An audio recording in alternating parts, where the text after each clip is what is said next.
It's time for Cutting Edge Consciousness with Freeman Michaels and Barnett Bain.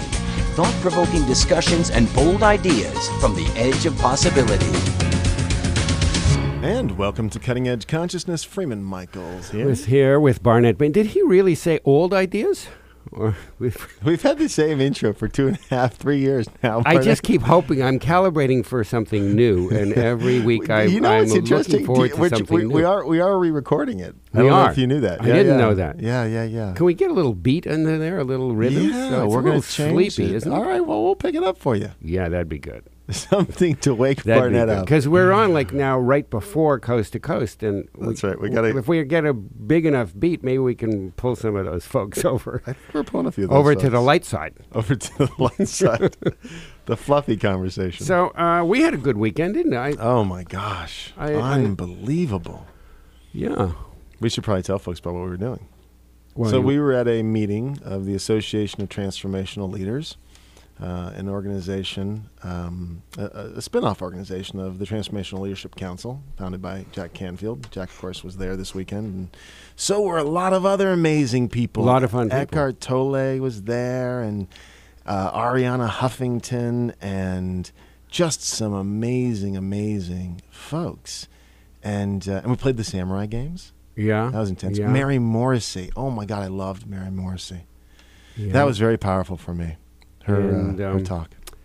The head of the Red Bull High Performance. Yeah, unit, that was wild, too. That was pretty great stuff. You know what was great, and I think this will be part of today's conversation, is there's lots of things that we talk about, and we have some sense of the science behind it, but by no means did I know how much science is coming on board now.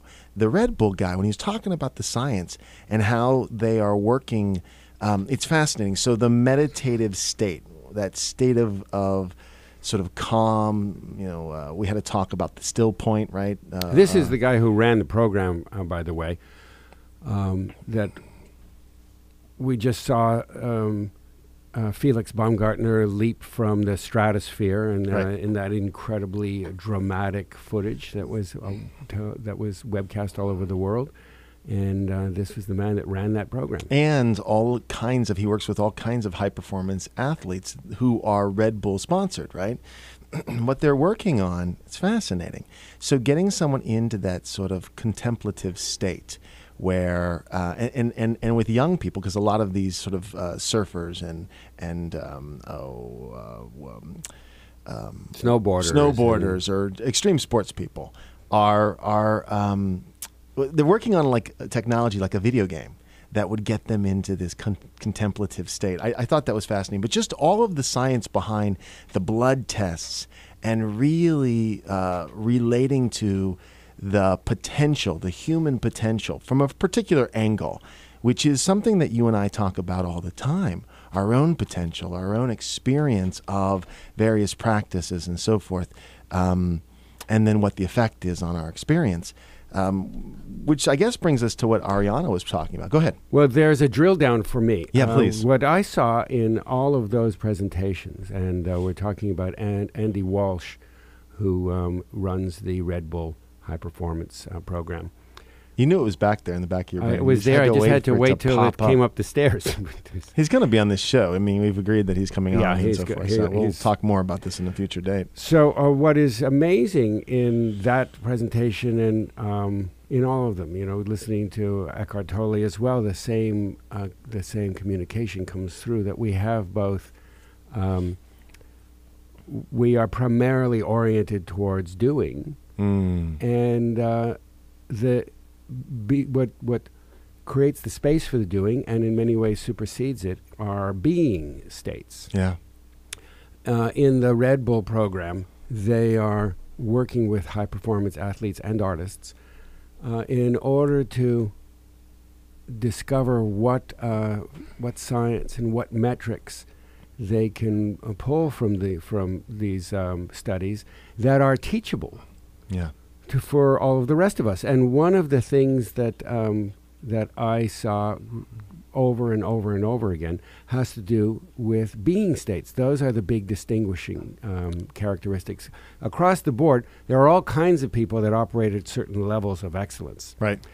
But what distinguishes somebody like Felix Baumgartner, who can jump out from space, or a world-class surfer, is their ability to process data in an entirely different way. I mean, he was talking about this surfer who's in this pipe at Chopo, this killer wave. Everything is happening so fast. I mean, I do like lazy rollers outside my house, and right. and world is data is coming at me faster than my ability to process. Yeah. But he slows it down, and he can recall every moment of the entire ride as though it were being run in slow motion. Time shifts for him, and these are There's a word. These are being states. Yeah, but the word was coherence. That there's a level of coherence that generates a flow experience where they can handle more data than one can when they're in the efforting, in the doing. In the being state, there's a coherence. There's a way of aligning one's faculties, brain, body, physiology. Your autonomic nervous system Right. with your sympathetic nervous system. So you're absolutely right. There are tools, some of them esoteric and arcane, and some of them modern and highly innovative and technological, for establishing heart, mind, body, spirit coherence. And fortunately for us, Yes. we have with us today a really dear friend now it must be, what is this, 2013, so 15, 16 years we have been friends. And I'm referring to the president of the HeartMath Institute, Deborah Rozman, who is our guest today on the phone from Boulder Creek, California. You there, Deb? I sure am, Barnett. Wonderful to be with you. It's so great to have you on. Well, you know a thing or two about coherence. Yeah? Just maybe? A thing or two, uh-huh. So what do you think of this conversation? I think it's pretty exciting. It's reminding me a lot of where I was just speaking with Arianna Huffington. We were in a presentation together at Wisdom 2.0, the big conference up here that happens once a year in Silicon Valley area where I'm near. She mentioned it. Yeah. Yeah, she mentioned it. She spoke really highly and deeply about the work that she and Huffington Post is doing with the HeartMath Institute. Yeah, so that's wonderful. Yeah. There's a kind of coherence, a kind of synergy that's happening where, again, we're talking about the Red Bull people in this high-performance arena. And then we can be talking in the next moment with someone from a spiritual tradition. We can be talking in the next moment from someone who's coming from a different discipline, some kind of science, right? That they're starting to recognize, wait, there's wisdom in an ancient tradition or something that we're starting to study and figure out. And so what's exciting to me is how many roads are coming to what I'm going to call consciousness. Convergence. A convergence, yeah. Mm-hmm. Absolutely.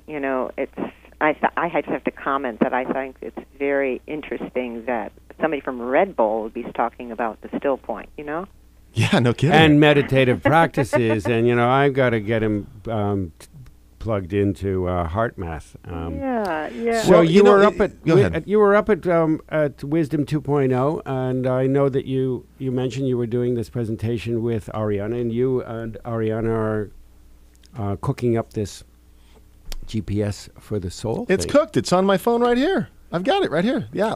It's so cool. Yeah, we're partners. We're partnering with AOL and Huffington Post. Arianna sought us out because she wanted to create this free iPhone app that would help people course correct, which is why she calls it GPS for the soul, and come back to balance, center, alignment.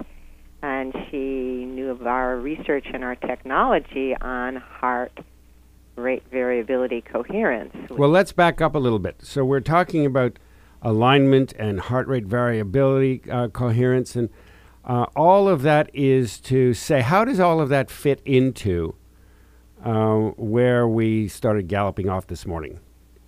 it is very much a part of what we were referring to, isn't it? The ability to find a balance between doing states and being states. Well, absolutely. I mean, if your mind's going one way, your emotions are another, and your physical another, and they're not in sync, then, and at times when we're active, when we're creative, when we're interacting, we're going to be going different directions. But the whole idea is to be able to get your system, heart, brain, nervous system, as you were saying, into this alignment, into this coherence, so that you are present and being and have the most awareness or consciousness possible before you move into creativity or action or performance or life, interaction, communications. And that's exactly what the HeartMath research has been looking at for over 20 years. And it's wonderful because, again, roads leading to the same place, and sort of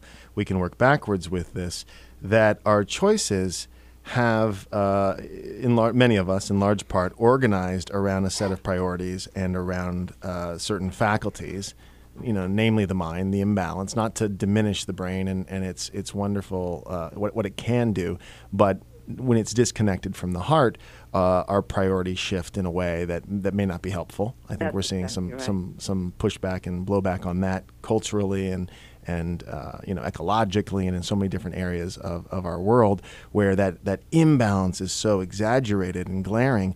But we're really talking about being at the effect.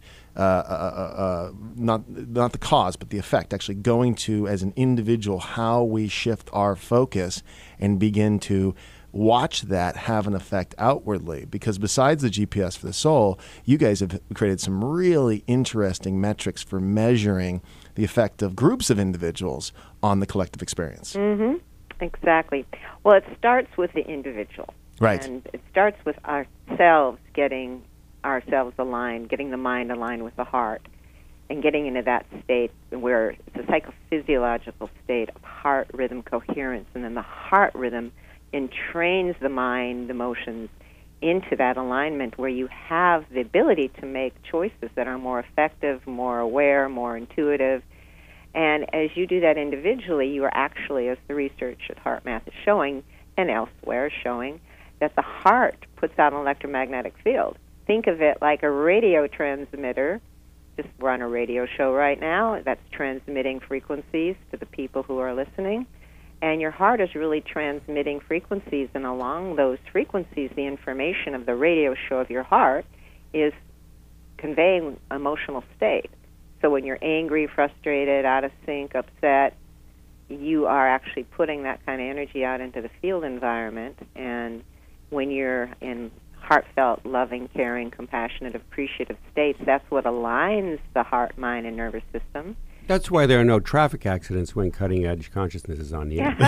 That's right. That's the reason. But right, you're affecting your environmental field in a very positive way, and we all know that. We've all been into rooms where there's been a lot of chaos and disruption, and people have been angry, and it feels like you can cut the energy with a knife. And we've all been into rooms where people have been loving, caring, positive, energetic, and you can feel the uplift of the energy.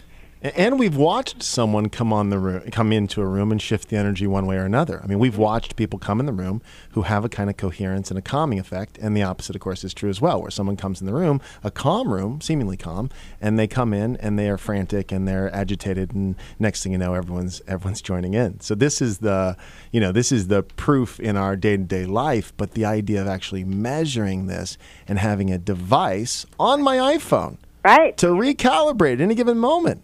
Right. Wow. Exactly. Well, you have the GPS for the soul. We have also just brought out a week ago, we just launched our new Inner Balance app for the iPhone, iPod Touch, any of those iOS devices, where you have a sensor that plugs into the charger port and you clip it on your ear, and it's highly accurate.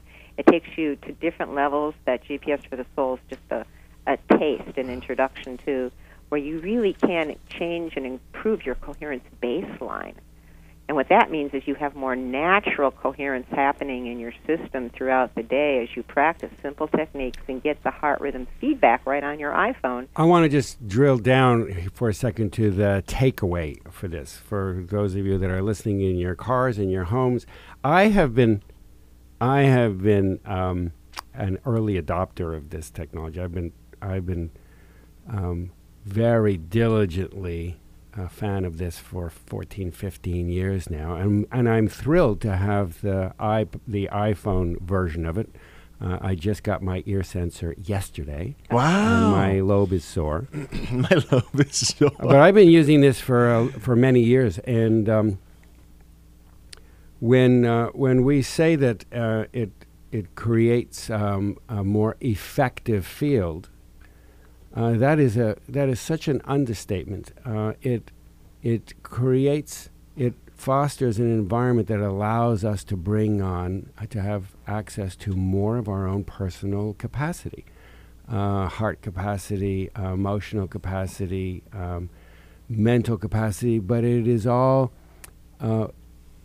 functioning in a way that is not bumping up one against the other. They're all functioning, they're all moving together in a synergy. And I owe, for better or worse, some may say, I owe the cadence and the direction, the momentum of how I behave in the world to the practice of my practice with this technology. So I am thrilled that you're here with us, and I'm thrilled to be able to say that. And I'm thrilled that we're going to get to talk more about this, but we have to take a commercial break. So let's take a break. We're going to come right back, right where we are, and talk more about this incredible technology, the implications, and how it can be used in our daily life. Stay with us here on Cutting Edge Consciousness. Welcome back to Cutting Edge Consciousness, thought-provoking discussions and bold ideas from the edge of possibility. Thank you for staying with us. This is Barnet Bain. I'm here with my co-host, Freeman Michaels, and our guest, the president of the HeartMath Institute, Deborah Rozman, in Boulder Creek, California. And we've been talking about a couple of things, the GPS for the soul, which is a new heart-mind coherence app, free app that you can download. That is a joint venture between the Huffington Post and AOL and the HeartMath Institute. And we've been talking about some of the techniques that for many years went stealth. They were sort of, they were around, but they were always presented as stress management, as indeed they are, and they are so effective for dealing with stress management, and they're ubiquitous all over the place as a practice to cope with stresses. And at the same time, and what is becoming more and more into the forefront, heart-mind coherence, which is developed with these tools, provides for greater well-being. It has results in it offers results in terms of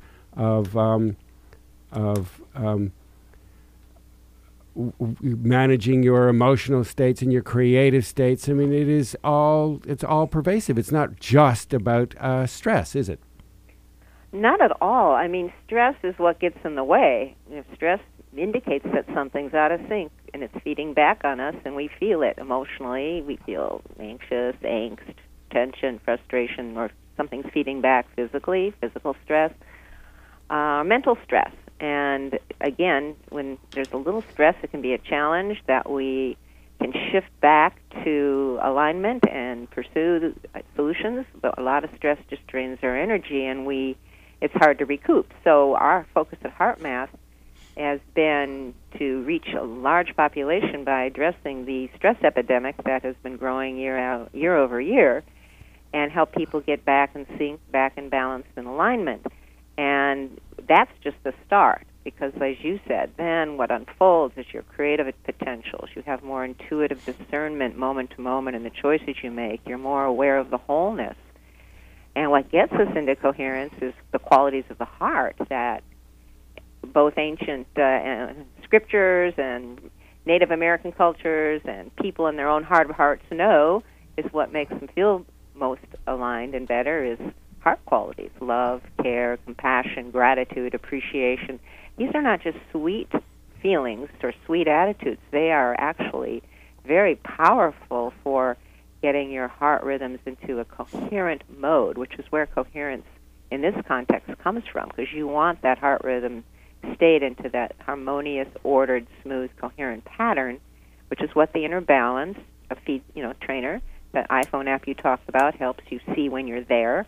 And then that synchronizes the brain rhythms and the nervous rhythms in your body so that you can be more who you really are and unfold your potential. The feeling state of it, I'll just share from my own experience that when I engage in my in this practice, in my heart coherence practice, utilizing these tools, which has really upped the efficiency of it dramatically, what happens is the flywheel of my thoughts and my thinking and my ruminating and my compulsive figuring, that starts to kind of back off, and it takes a much more comfortable place inside of a space, inside of a heart spaciousness.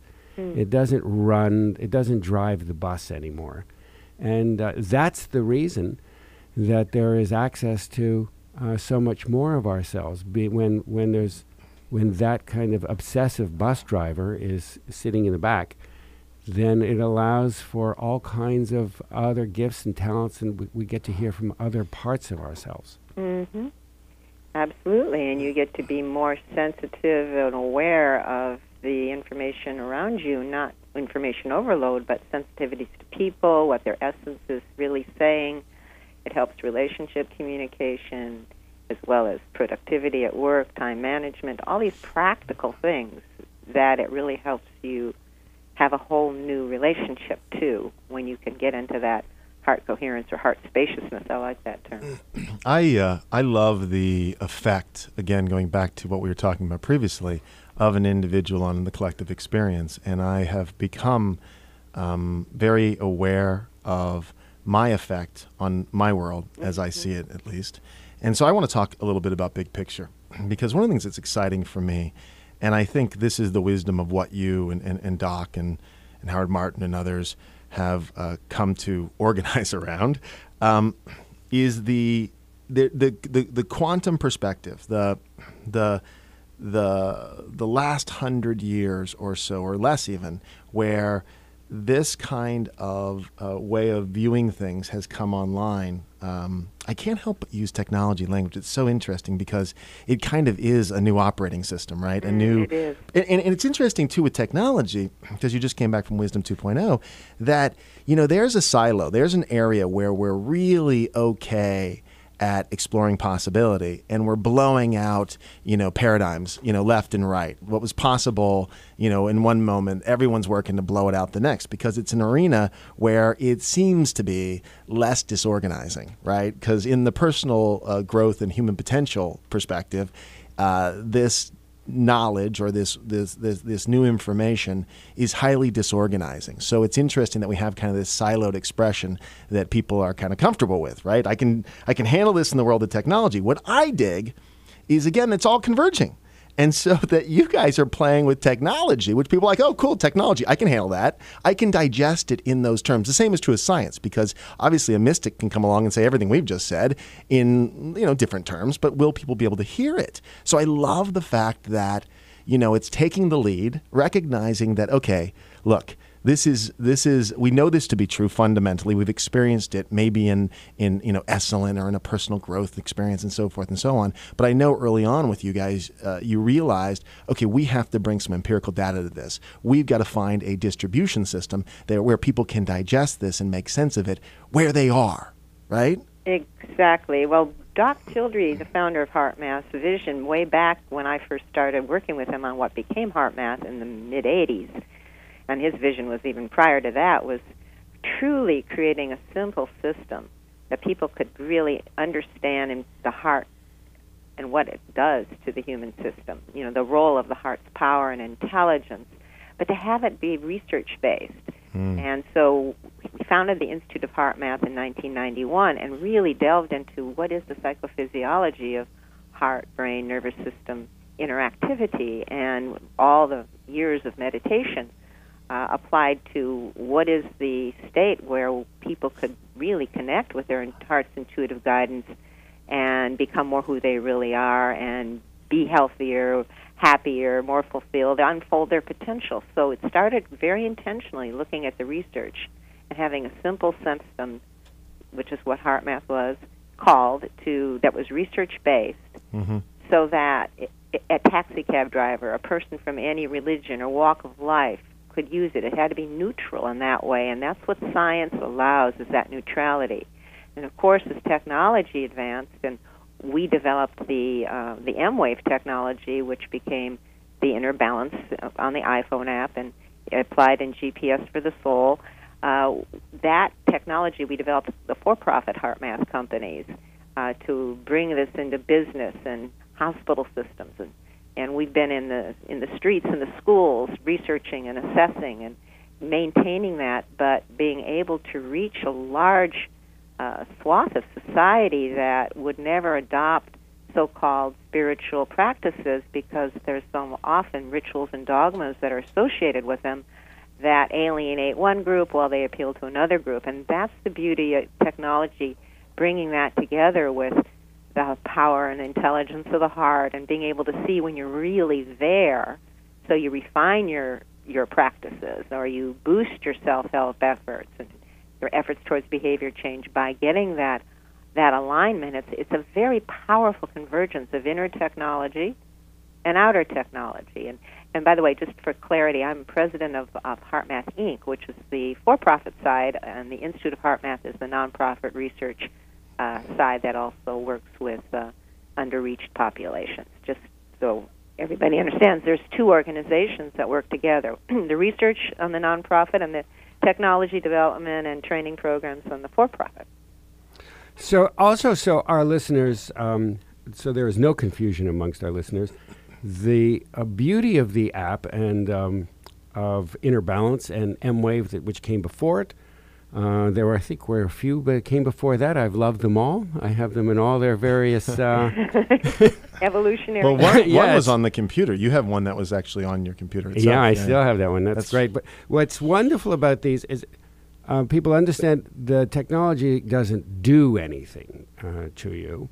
What it is a feedback system that helps us self-regulate thinking states and feeling states nested inside a breath rhythm.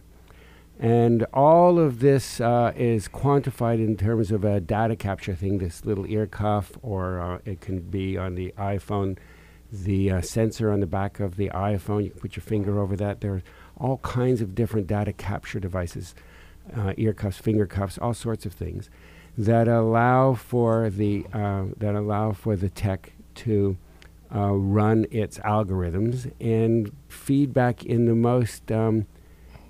most user-friendly way. Guidelines are sort of like having handrails, and you with those handrails, we begin to develop a capacity to self-regulate and organize choices. So again, it's a way of organizing choices where I think it's going to reflect back. So we all would probably agree that when we're coming from our heart, our choices are going to align in a particular way that set up a sequence of outcomes and a way and a different. I'm using the word operating system, different operating systems. So I love it from the standpoint of people may come to it because yes, they want to be better performers in a particular way, or they want to be happier, they want to be calmer, they want to be healthier. I'm going more from the doing side. So be better golfers. Yeah, be better golfers. But what I like is it's going to reflect back some stuff that will change their choices fundamentally. Yes. Yeah, from the inside out. I mean, it's not, there's no drama around it. Right. It's simply that you're bringing more capacity towards choices. In my very early years, being a fan of the HeartMath solution, which was a book that is love that book. Probably 10 or more, 12 years Right. back. Was my entry point, my point of discovery of HeartMath. I still recommend it. It's still available. I was blown away by it. I mean, it seemed so. It seemed like so much a piece of the future, and so Buck Rogersy, and that it is now. That it is now. That it's how about that, right? That's a throwback right there. Like 10 people know who that is.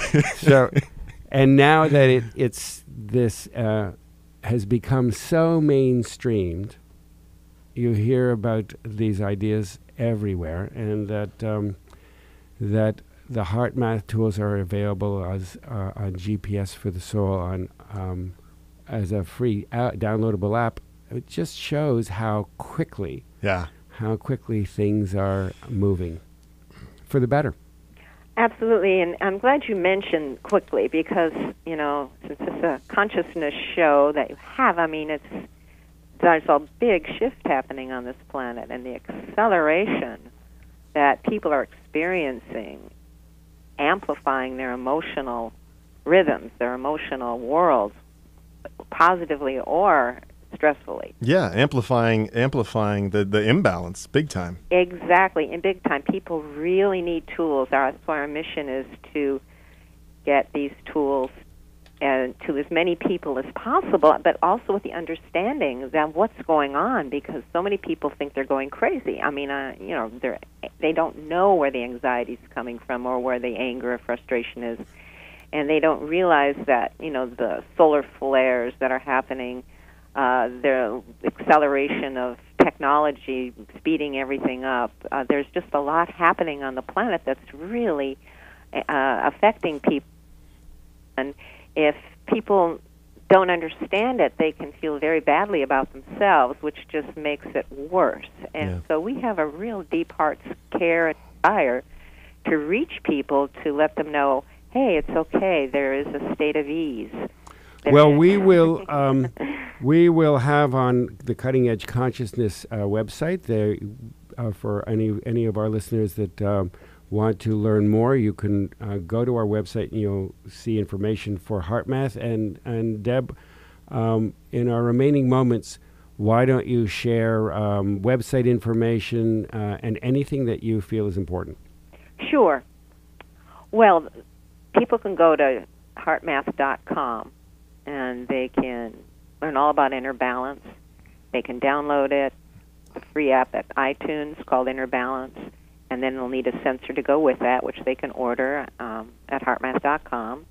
And I really encourage you to enjoy that because you'll be able to really learn a lot about yourself, your inner states, what thoughts, what feelings take you out of coherence, what gets you into coherence. And there's different challenge levels so that even if you're an experienced meditator, I use it every day, and I've been meditating 40 years. It just helps keep me aligned. You have been meditating since before birth. That's right, because you're only 29, right?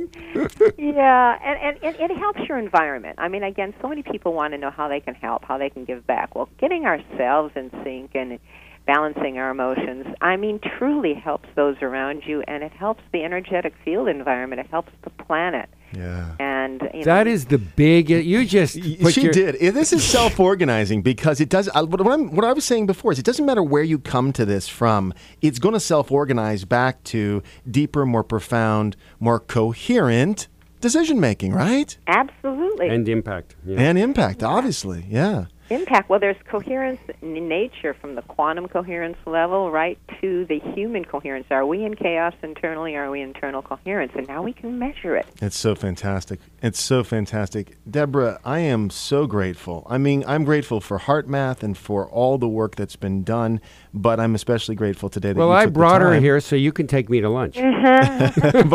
Barnett's always mooching lunch. What's I'm that always about? mooching lunch Why is from he always Freeman? hungry? What's wrong with this guy? Deborah, and in fact, next time you're in L.A., Deborah, we're going to get you in studio, and then we can take you to lunch. Oh, that'll be great. That'd be great. But for now, I just want to say thank you so much for showing up today and sharing this information with our listeners. For those of you listening, stay tuned, because Barnett and I will be back after the break to wrap this up.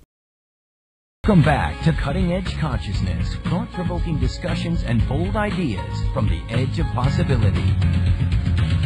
And welcome back to Cutting Edge Consciousness. Freeman Michaels here with Barnet Bain. I always cool. feel grateful Yeah. when I speak about Heartmath. Mm. I have received so much benefit Yeah. from my work with Heartmath. So I never, ever take it for granted, and I am always amazed at what it has done for my ability to maintain balanced and creative and resourceful. And mostly, I don't think I've ever shared this before, but there was a time when I had heart palpitations and arrhythmias, and there were all sorts of people that wanted to do invasive heart work, and people were talking about ablation and pacemakers, and I was getting very freaked out. Wow. And I had no idea. Yeah, this is quite a few years ago. Yeah. And some of our listeners may know who Joseph Chiltern Pierce is. He wrote The Crack in the Cosmic Egg. He's Of course. quite wonderful. It's a great book. One day I heard him. I'd already been involved in doing Heartmath, working with the Heartmath techniques, and I heard him refer to his own heart issues and that he was very deeply involved in using Heartmath practices in order to handle his heart issues. And so I doubled down and did that, and gone. No, It's so just great. gone. Just all gone. And my heart guy and all these people say, well, what Yeah. did you do? What are you doing? Whatever you're doing, keep doing it. Yeah. So it's quite it's quite Empowering. it's empowering and Yeah. and empowered. It's great stuff. And I like the idea of a new operating system. And that's not the first time we've used that language. We use it all the time. But again, where the technology is a way that people can digest it and interact with it, and it makes sense to them, And I love that, because what Heartmath has been doing, things like decoding intuition, right? This is a big part of what they, Doc Childress, who founded Heartmath, was interested in, and then was able to scientifically sort of unwind it and then create some practices and then implement. I wonder, if I remember correctly, when we had Howard Martin on, I think he was talking about this, when they would, they were using pictures, and people, when they did the Heartmath work, some of the heart coherence stuff, they were able to anticipate the next picture, because it was like the pictures would come up. And measurably, right? So they were able to scientifically demonstrate that these heart coherence techniques improve intuition.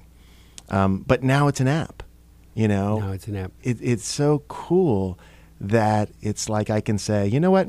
I need to get my intuition online. Let me go to my app and work with where I'm at and reorganize so that I can be more intuitive. What a crazy technology. Let me back off some of the runaway thinking that I have. In times of stress, and the mind starts going, what if this happened? Well, let me just kind of back that off. So a couple minutes a day, and it's really pleasant, of following a breath pattern. 1, 2, 3, 4, inhale, 1, 2, 3, 4, exhale, at the same time as you hold a feeling of appreciation or deep care for something that matters in your life. At times it's been the smell of cut grass for me. At times it's been my dog. At times it's been my wife. At times it's been my daughter. Things move around. They move around. Something for which I hold deep appreciation. You hold that. You hold sort of like in the back of your heart while doing the breathing pattern. And very quickly, you will see on the monitor, you'll see a certain kind of heart rate rhythm that shows up like a sine wave, and it's very jaggedy and very jaggedy. And within moments of doing that, it begins to change, and eventually it turns into a very gentle, very rolling sine wave. And you think, oh my, and you can feel this as well. And the benefit of it is you do it a little bit every day, and it changes you all day and every day, and it allows you to pick up the nuances of your thinking and feeling states and switch back very quickly. And I love that. And what I love, and I'm going to speak to what I've already said, I'm sorry if I'm repeating myself, but okay, so someone, for example, like let's talk about what we started with, the Red Bull athletes that are high-performance athletes that are sponsored by Red Bull. In order to be successful at this, they have to quiet their mind. They have to quiet the chatter. They have to focus. They have to recalibrate. They have to bring these other faculties online, and then they can get into this flow state, right? And this is what they've been studying, and all of this is sort of, we're overlapping two sets of technologies, but they're not dissimilar. They're basically saying the same thing from different angles. And again, we had this opportunity with Andy Walsh to listen to him talk about how they were using blood tests, how are they using EKGs, how are they using all these various ways of monitoring I think their they're athletes. Also using HeartMath. They might be. So, but here's the part. I want to go back to my point, which is the point of entry, the point where this information becomes available is at the doing place. Because I don't think you're going to talk people out of the doing state. And I don't think it's required. What is so brilliant about this is the high achievers are going to say, wow, this is a tool for high achievement. I'll try it. What happens when they start to recognize the benefit of organizing their thinking around what matters most to them, their kids, their dog, the scent of fresh grass and the quality that connotes, and that reflects back something important. So there is inherently a reorganizing of priorities. Yeah. It's a back-end piece. We go in thinking we're doing one thing, and we come out going, oh my gosh, I just figured something out. When I'm connected to a sense of purpose and meaning, that's flow. Well, let me give you a practical example of exactly what you're saying. So I've worked with people either on my own projects, creative projects, or in business situations, and you come at a challenge. People sit in a group in a meeting, and they come at a challenge, and they brainstorm, and they throw, oh, we could do this, we could do this, we could do this, and it is one model. And then I'll ask them to go into their hearts and smell the fresh cut grass, or hold the puppy, or the fresh baked cookie smell, or whatever it is that you can have care for, and do a little bit of breath work, and then to come back through that lens to re-examine the same issue, and to, again, instead of brainstorm, to heartstorm. I love that. And what is brought to the table is an entirely different set of solutions. Is not really the right of possibilities. There's an entirely different menu that is generated from that place than is generated from just the mental function. Now, it's not about is one better than the other. That's not it at all. They are both different, and when you have that much more possibility brought to the table, everybody is lifted. Yeah. And what this speaks to that has come up on this show several times, I mean, I'm going to say many times, because a number of people come on this show who are in the business world, who are talking about leadership and the qualities of a good leader and the modeling of a good leader, leadership styles that are effective. One model is kind of the managing chaos, right? It's the authoritarian sort of, there's chaos and I'm going to manage it. And that's one model. There's a new emerging model, which is creating this sense of being where there's a calmness. I mentioned the example of someone who comes in the room and their anxiety ups everyone's anxiety. There's people who come in the room, there's a sense of calmness, a sense of competency, a sense that everything's okay. And that's a model of leadership. That's a new paradigm. Because look, a lot of what we see in business today, things are chaotic, and the style of leadership is to hunker down, and everyone's got to work harder, and we just have to tough it out. And that is topping out. People are burning out because the 60-hour work week is not a great idea. Life balance. It's not effective. It's not effective, period. So again, all these paths converging. We're talking in this context, one of the things that you're referring to is the headiness. You're making a distinction between leadership that comes from a headiness, and leadership that comes from, when we talk about the heart, that's an embodied place. That's right. So this is a show about consciousness and spirituality. And so and much business of, and technology. Yes, and all of those things. Yeah. And all of those things. Yeah, But, from my own personal worldview, my own personal way of interacting with everything is through a lens of consciousness and spirituality. Absolutely. Whether it's business or my family, or it is all a consciousness piece. Yeah. So much of the tradition of exploration of consciousness and spiritual paths have been about getting out, about leaving, it just may be that it isn't about getting out, but it is about bringing. The other thing you hear all the time is we're spiritual beings having a physical experience. Human experience. I think that's also missing the point. We're spiritual beings having a physical experience of being spiritual beings. That's right. So that is brilliance. So it is about bringing these higher frequencies into the physical, into the body, which is compacted frequencies, which therefore turns them into rolling, beautiful sine waves. It's interesting. We are bringing these physical. We are bringing these other capacities into the physical, into the body.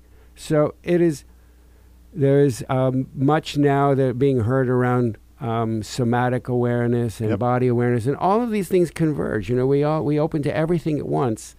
That is in line with what we look for is what we get. And so because it's what I am looking for, it seems to be everywhere. It does.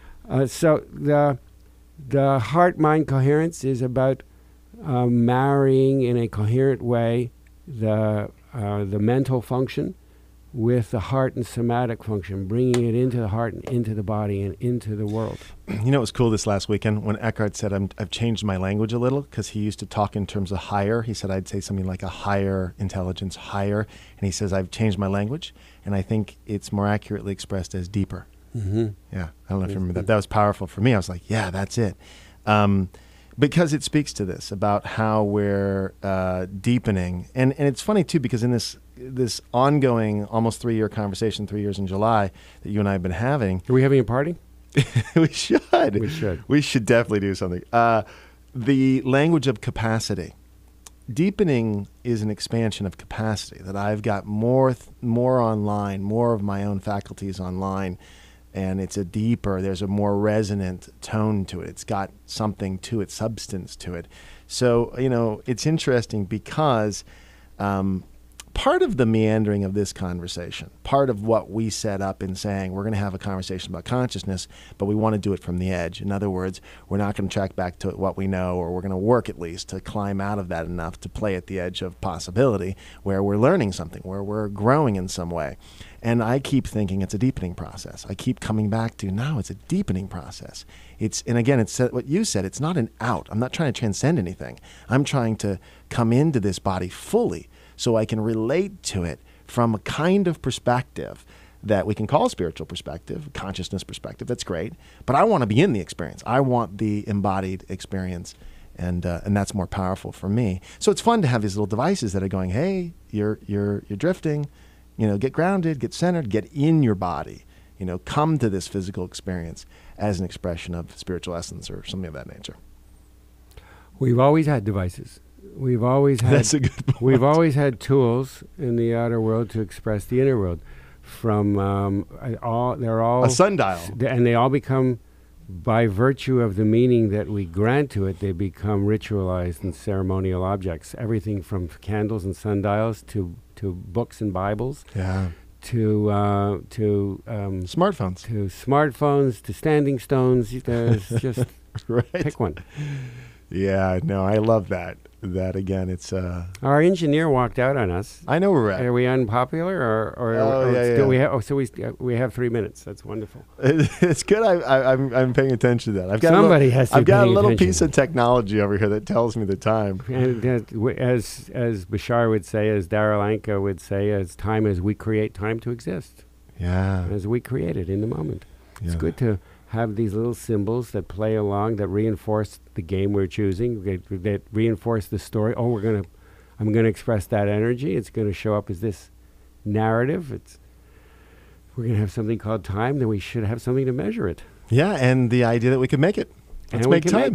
Let's make time for something. You made that comment when Daryl was on last week, and I love that we're going to make time for something is such a beautiful way of recognizing our own empowered way of responding to our world and interacting with it, again, from this deeper sense of intention and sense of empowerment and expanding capacity and all these delicious things, which, of course, the HeartMath people are so much a part of. So we really support this organization, heartmathfolks.com. Deborah joined us today, and we had just an amazing conversation. I'm excited. I'm excited for the convergence of spirituality and science. I'm excited for the human potential sort of movement becoming the what cool technology can we come up with to make us better, stronger, faster, more competent human beings, and my deep and profound belief that that's all going to organize us back to a sense of meaning and purpose that makes life more fulfilling. I'll buy into that vision. Done deal. All right. So if you enjoy the vision, we invite you to keep coming back because it's likely we'll be talking about it some more, like next week. Exactly. So thanks for coming. And keep coming back, too. Facebook page. Oh, you like us and like us. Like us. We're a little desperate, but just like us for the love of Pete. All right. We'll see you next week. Thanks for listening.